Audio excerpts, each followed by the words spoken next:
नमस्कार, सुदर्शन न्यूज देख रहे हैं आप। मैं हूं आपके साथ निम्न सिन्हा। चलिए इस वक्त की खास खबरों पर नजर डालेंगे और सबसे पहले बात करते हैं कोलकाता रेप मर्डर केस के बारे में, जहां कि आज मामले में सुप्रीम कोर्ट सुनवाई कर रहा है। बता दें ये सुनवाई अभी भी जारी है और सीबीआई ने जांच की स्टेटस रिपोर्ट कोर्ट में पेश कर दी है। सीबीआई ने सील बंद लिफाफे में स्टेटस रिपोर्ट सौंपी है। वहीं सुप्रीम कोर्ट ने डॉक्टर्स के अंदर डर को चिंताजनक बताया है और हड़ताल डॉक्टर काम पर लौटे। ये सुप्रीम कोर्ट जो है वो लगातार अपील कर रही है डॉक्टरों को कि डॉक्टर लगातार हड़ताल को खत्म करके अब काम पर वापस लौटे। इसी के साथ आपको बता दें कि 36 से 48 घंटे की ड्यूटी सही नहीं है, ये सीजेआई का कहना है। क्या आरोपी का मेडिकल टेस्ट हुआ है, ये भी सवाल खड़ा हो रहा है सीजेआई के द्वारा। और वारदात की सूचना परिजनों को देर से दी गई, ये सीबीआई ने सवाल खड़ा किया है। तो आपको बता दें यहाँ पर ये जो अपडेट है वो हम बता रहे हैं। सुप्रीम कोर्ट में इस वक्त सुनवाई चल रही है इस मामले पर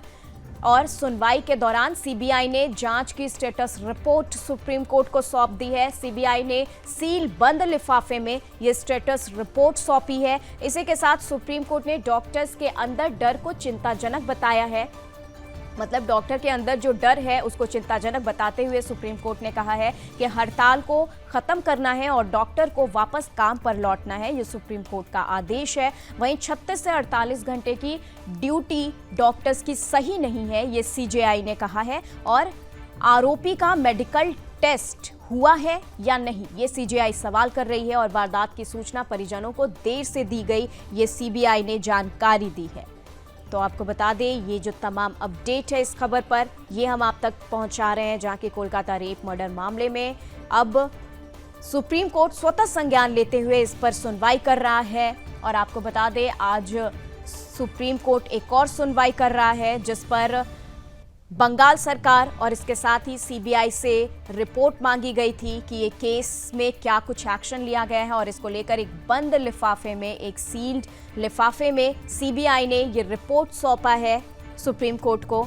और बता दें सुप्रीम कोर्ट को ये भी बताया है सीबीआई ने कि वारदात की सूचना जो पीड़ित परिजन है उनको देरी से दी गई थी। इसी के साथ जो सुप्रीम कोर्ट है वो लगातार जो डॉक्टर्स हैं उनको हड़ताल खत्म करके वापस काम पर लौटने की अपील कर रहे हैं।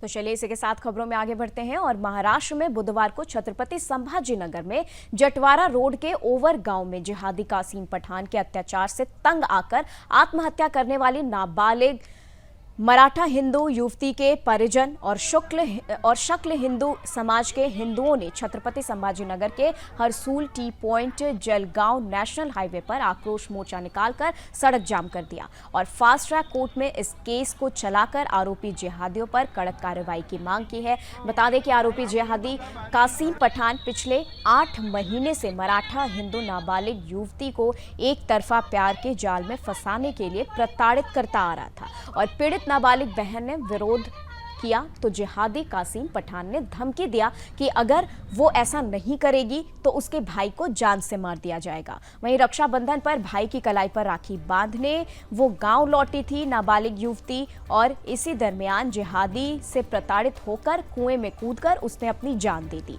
उसके बाद पीड़ित परिवार में मातम छाया हुआ है और सकल हिंदू समाज भी सड़क पर उतरकर जिहादियों पर कड़क कार्रवाई की मांग कर रहा है।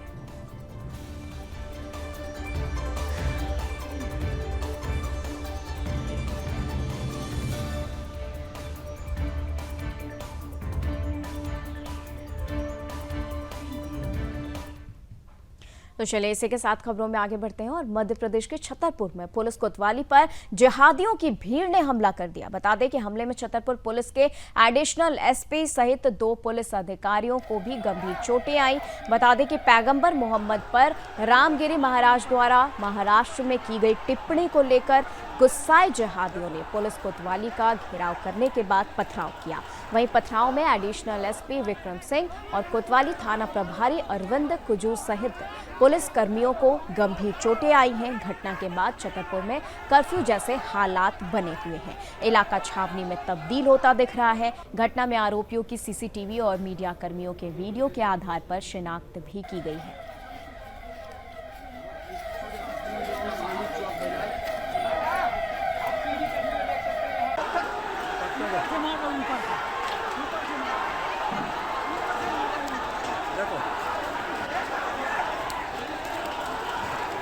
घटना घटी है और ये क्या हुआ सर पुलिस वाले का?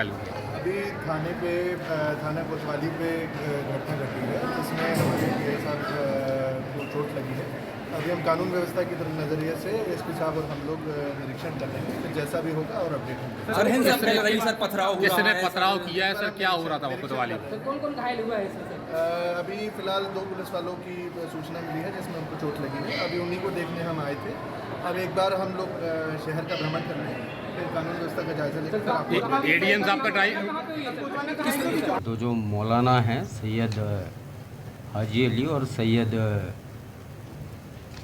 क्या नाम है इनका, जावेद अली, इनके नेतृत्व में कम से कम 300-400 लोगों की भीड़ ज्ञापन देने आई थी, जिसमें कि इनका ये कहना था कि मोहम्मद प्रॉफिट के बारे में कुछ उल्टा सीधा बोला गया है, उस पर FIR की जाए। पुलिस मौके पर थी, थाने में एडिशनल SP पूरा फोर्स पहुंचाया गया था।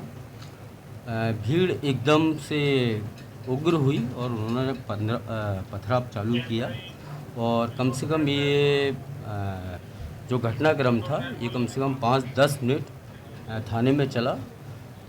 पुलिस फोर्स ने भी रिटेलिएट किया, कुछ 2-3 आंसू गैस के गोले भी छोड़े, भीड़ को तितर-बितर किया। इन लोगों ने 50-60 की मात्रा में पत्थरबाजी की, जिसमें कि TI जो अरविंद कुजूर हैं उनके सिर पर और हाथ में गंभीर चोट आई है, उनको हॉस्पिटलाइज किया है और उनकी स्थिति ठीक है। साथ में भूपेंद्र हैं कांस्टेबल, उनको भी चोट आई है। बाकी पुलिस बल पूरा तैनात है। जैसी मेरे द्वारा और स्टाफ के द्वारा भ्रमण किया गया, सारी दुकानें ओपन थी और लोगों में ये विश्वास है कि पुलिस और प्रशासन उनके साथ में है।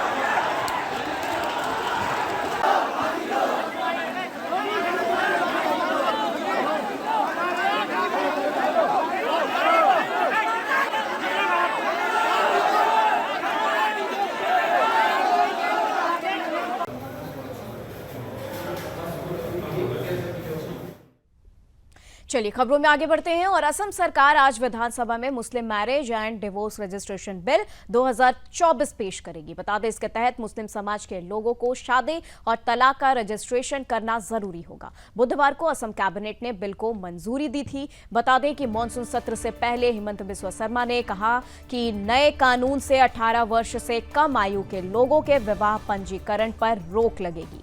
इसके अलावा नाबालिगों की सुरक्षा भी बढ़ेगी और इसके साथ ही कानूनी मानकों के हिसाब से विवाह होंगे। वहीं बता दें आपको, मुख्यमंत्री का यह भी कहना है कि मुस्लिम विवाह पंजीकरण विधेयक 2024 को असम सरकार की कैबिनेट ने मंजूरी दे दी है। इसके बाद विवाह पंजीकरण का काम काजियों की बजाय सरकारी अधिकारी करेंगे। इसके बाद बाल विवाह पंजीकरण अवैध हो जाएगा। मुख्यमंत्री ने यह भी कहा कि राज्य सरकार लव जिहाद को लेकर भी कानून बनाने जा रही है। इसमें दोषी पाए जाने पर आजीवन कारावास का प्रावधान होगा। इसके अलावा अंतर धार्मिक भूमि हस्तांतरण को लेकर भी विधेयक पेश करने की योजना बनाई गई है।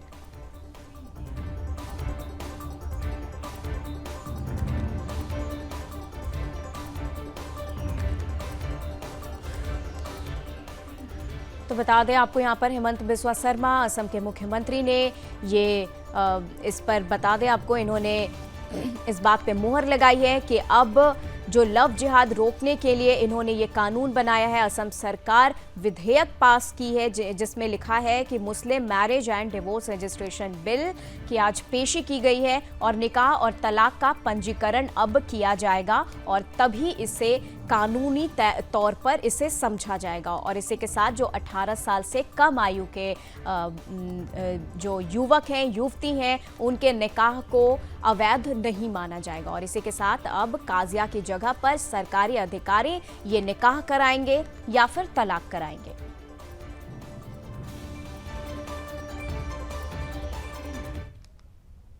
बता दें आपको, पोलैंड में पीएम मोदी वहां पर पहुंचे हैं और आपको बता दें कि पोलैंड यात्रा में प्रधानमंत्री नरेंद्र मोदी पोलैंड की 2 दिवसीय आधिकारिक यात्रा पर हैं। पोलैंड में पीएम मोदी के आगमन को लेकर भारतीय प्रवासियों में बहुत उत्साह है। बता दें कि ये 45 वर्षों में किसी भारतीय प्रधानमंत्री की पहली पोलैंड यात्रा है और बुधवार को भारतवंशियों को संबोधित करते हुए पीएम मोदी ने कहा कि आप सभी पोलैंड के अलग अलग हिस्सों से आए हैं, सबकी अलग अलग भाषाएं हैं, खान पान है, लेकिन आप सभी भारतीयता के भाव से जुड़े हुए हैं। आपने यहाँ इतना शानदार स्वागत किया है। मैं आप सभी का, पोलैंड की जनता का इस स्वागत के लिए बहुत आभारी हूँ। पीएम मोदी ने शांति का 2 टूक संदेश दिया और कहा कि भारत बुद्ध की विरासत वाली धरती है। हम युद्ध नहीं शांति पर भरोसा करते हैं। भारत इस क्षेत्र में स्थायी शांति का पैरोकार है और प्रधानमंत्री ने स्पष्ट संदेश दिया कि वर्तमान युग युद्ध का नहीं है। भारत के लोगों का लोकतंत्र पर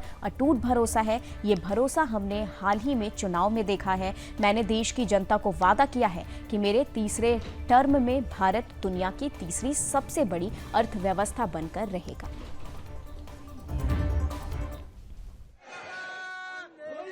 बहुत ही अच्छी लगी है और हम लोग यहाँ पे सुबह से उनका इंतजार कर रहे थे। हम लोग उन्हें होटल में भी मिले और उसके बाद में he was as energetic as he was, like he always is, right. And मुझे लगता है इस टाइम पे वो सबसे ज्यादा कैरिस्मेटिक लीडर्स हैं और जिस तरीके से उन्होंने स्पीच दी, पूरा हॉल आप देख रहे होंगे जो है एनर्जी से भर गया था और सब लोगों ने काफी एंजॉय किया है और we are quite happy with. जो हम भारतीयों की एक पहचान एम्पैथी भी है। दुनिया के किसी देश में संकट आए, भारत पहला देश होता है जो मदद के लिए हाथ बढ़ाता है।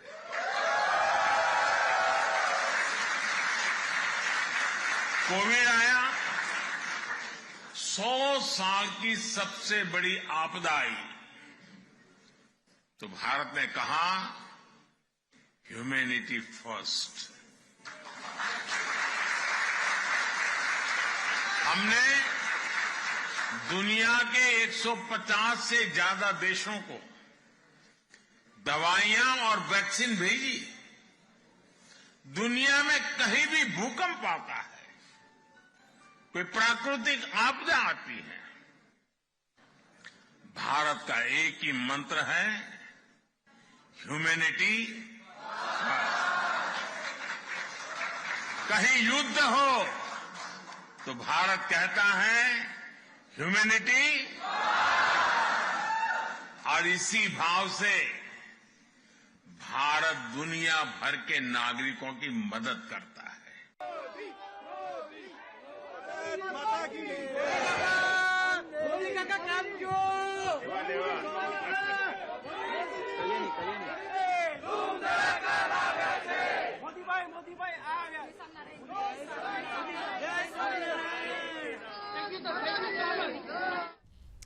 चलिए खबरों में आगे बढ़ते हैं और केंद्रीय ग्रामीण विकास राज्य मंत्री और सांसद बांसगांव कमलेश पासवान ने बुधवार को बरहज विधानसभा क्षेत्र में कई स्थानों पर लोगों से मुलाकात की। इस दौरान लोगों की समस्याएं सुनी और समस्या का जल्द से जल्द समाधान करने का आश्वासन दिया। बता दें कि बांसगांव में सांसद कमलेश पासवान ने ग्राम पैना के शाहिद स्थल पर श्रद्धा सुमन अर्पित करने के बाद कहा कि स्वतंत्रता की लड़ाई में पैना की महिलाओं ने बड़ी संख्या में जौहर किया था, उसको भुलाया नहीं जा सकता। शहीद परिसर में प्रधानमंत्री जी के आह्वान एक पेड़ मां के नाम को चरितार्थ करते हुए देवतुल्य पौधे मौलश्री का आदमकद पौधे रोपित किया है और संतोष व्यक्त किया कि ये पौधा सुरक्षित बढ़वार की भी करेगा।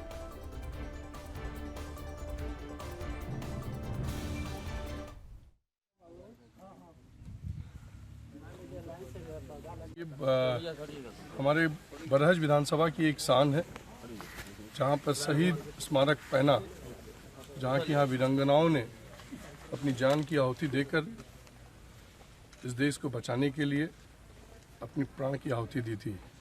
आज हम चुनाव जीतने के बाद और मंत्री बनने के बाद पहली बार ग्राम सभा पैना में आया और उनको, यहाँ के वीरांगनाओं को मैंने श्रद्धांजलि दिया और यहाँ पर एक पेड़ लगाकर माँ के नाम, एक पेड़ जो आदरणीय प्रधानमंत्री मोदी जी ने जो आह्वान दिया है, एक पेड़ माँ के नाम, उसका मैंने यहाँ पर एक पेड़ लगाया।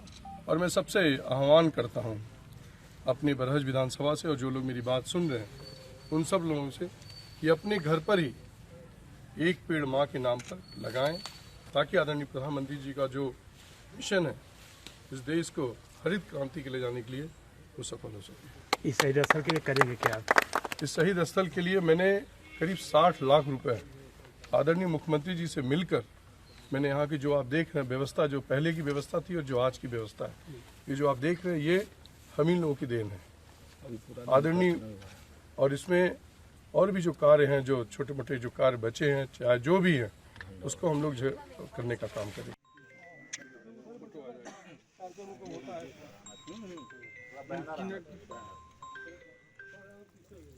ऑटो हटा नहीं देखिए करने के लिए तो करेगा ही। ठीक